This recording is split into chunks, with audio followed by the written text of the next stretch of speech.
one of the reasons I wanted to lend some of my executive experience, just my passion for the love of the city on police commission board, is because yes, we can have new buildings, yes, we can have new housing, but if we don't have safety and our crime numbers together, not only will people leave here, people will not come. Sure. So I want to lend my experience to help the police department support them and reform with budget, policies, rules, and regulations, and lend my experience doing that as a director for primarily almost 20 years.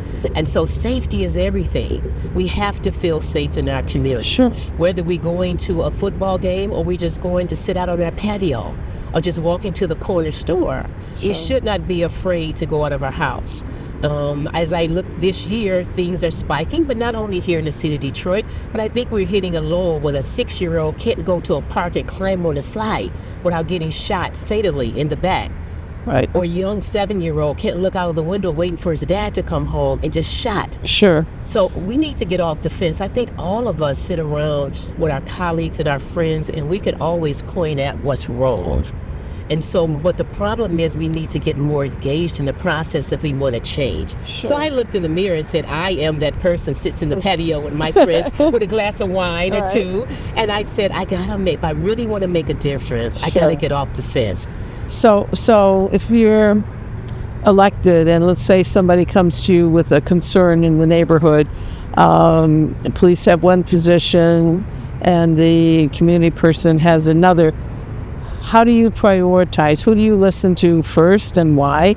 And how do you balance what you're going to hear from basically two parties to a dispute?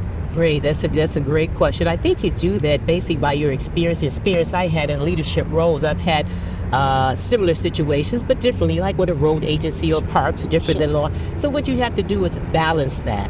And I always say the customer is always right, but the data will tell you. When you look at citizens' complaints or you look at grievances, it will kind of direct you what's right or what's wrong, especially if it's coming out of a certain precinct or area, and they're getting some of the similar complaints, but over here in this area of District 5, they're not, we know something is wrong. And so we always have to balance it, but listen to actually what the complaint is, and use even your gut has to come in, and then look at the precinct or the officer, look at the record, look at what's coming out of that leadership and see what's going on. If there's other similar complaints that's been filed, then you know you kind of got a red flag. Okay. But I'm going to look at all sides and be fair. No one is going to top it. I'm going to get to the truth is always where you're trying to seek and then make the corrections. Excellent. I think that's a really commendable. All sides and be fair.